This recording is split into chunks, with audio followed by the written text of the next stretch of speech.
Eu era repórter da Globo, na afiliada, mas, né, compartilhamento ali. Então, enfim, são experiências marcantes, e eu amava muito aquilo. Eu gostava demais de ser repórter de rua, de estar junto do fato, de relatar o fato, mesmo entrevistar as pessoas. É muito rico. O jornalismo é muito rico, e o jornalismo pro repórter, especialmente de televisão, né, que tem que ir lá colher o depoimento, não é só você ligar e ouvir a pessoa, com todo respeito aos outros repórteres também, que tem um trabalho grande para conseguir levantar todos os detalhes do fato, mas eu amava aquilo. Só que junho de 2013 foi um ponto de inflexão. Eu já estava desgostosa com algumas coisas que aconteceram na carreira ali, por motivos variados, e eu estava muito bem posicionada na carreira, na profissão, tinha o respeito dos colegas, ainda que existisse divergências, por exemplo, em relação a determinadas coberturas. Eu era voz dissonante sempre lá e gerava alguns atritos até por me posicionar, por ter personalidade e colocar as minhas opiniões sempre de forma clara. Mas de junho de 2013 para frente ficou muito difícil, porque o público começou a perceber um viés na cobertura ali. Sim. Esse é o ponto de inflexão, quando o público começa a perceber o viés de cobertura. Já havia aquele movimento dos veículos de imprensa não saberem como iam lidar com a internet e com os ousados que começavam a fazer o papel de jornalista e dar as suas versões de fatos ali na internet. Mas não era uma coisa tão clara. O público percebe o viés do jornalismo a partir dali. Aí vem... Mas porque eles estavam mais politizados, é isso? Você acredita nisso? Ou sempre não, foi... porque o público foi pra rua. O público viu que tinha 100 mil pessoas na rua, 10 eram black blocs e que a imprensa só mostrava os black blocs. E não dava vazão para aquela demanda da sociedade de se fazer ouvir. Então, eu acho que foi por aí. Como assim? Não era isso.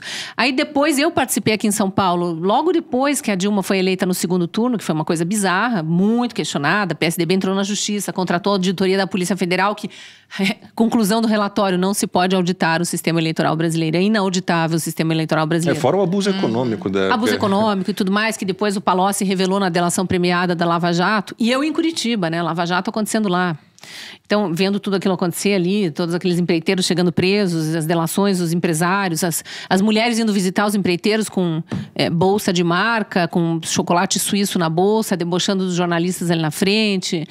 As maiores aberrações possíveis. Mas eu fui vendo tudo isso. E aí, em 2014, após a eleição da Dilma, eu vim para São Paulo participar de uma das primeiras manifestações fora Dilma, muito antes de se falar em impeachment, ainda em 2014.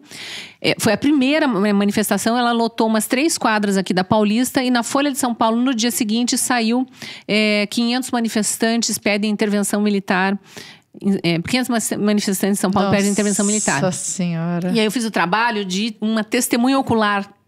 Quando eu vi lá em Curitiba, a imprensa local, inclusive a Gazeta do Povo, onde eu trabalho hoje, replicando matérias da agência Folha, com esta mentira já no título, eu ligando para colegas. Olha, eu tava lá. Não é verdade. Não é assim, eu tenho foto, você quer foto e tal. Não, porque no final da manifestação, lá no Ibirapuera, tinha um caminhão de intervenção militar. Eu falei, mas isso não era manifestação. A manifestação era na Paulista. E essa não é a notícia, né? A notícia não era essa. Tinha 500 pessoas contestando o resultado daquela eleição. Foi muito estranha. Bom, resumo da ópera. Isso foi crescendo, virou 2016, fora Dilma, já com irresponsabilidade fiscal, com impeachment, com Lewandowski fatiando a Constituição e tal.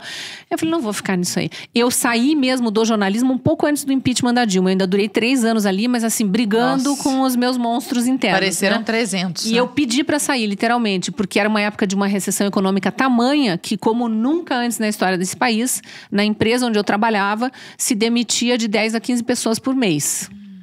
Que era a afiliada Globo Curitiba, que é o maior grupo de comunicação do Sistema Globo.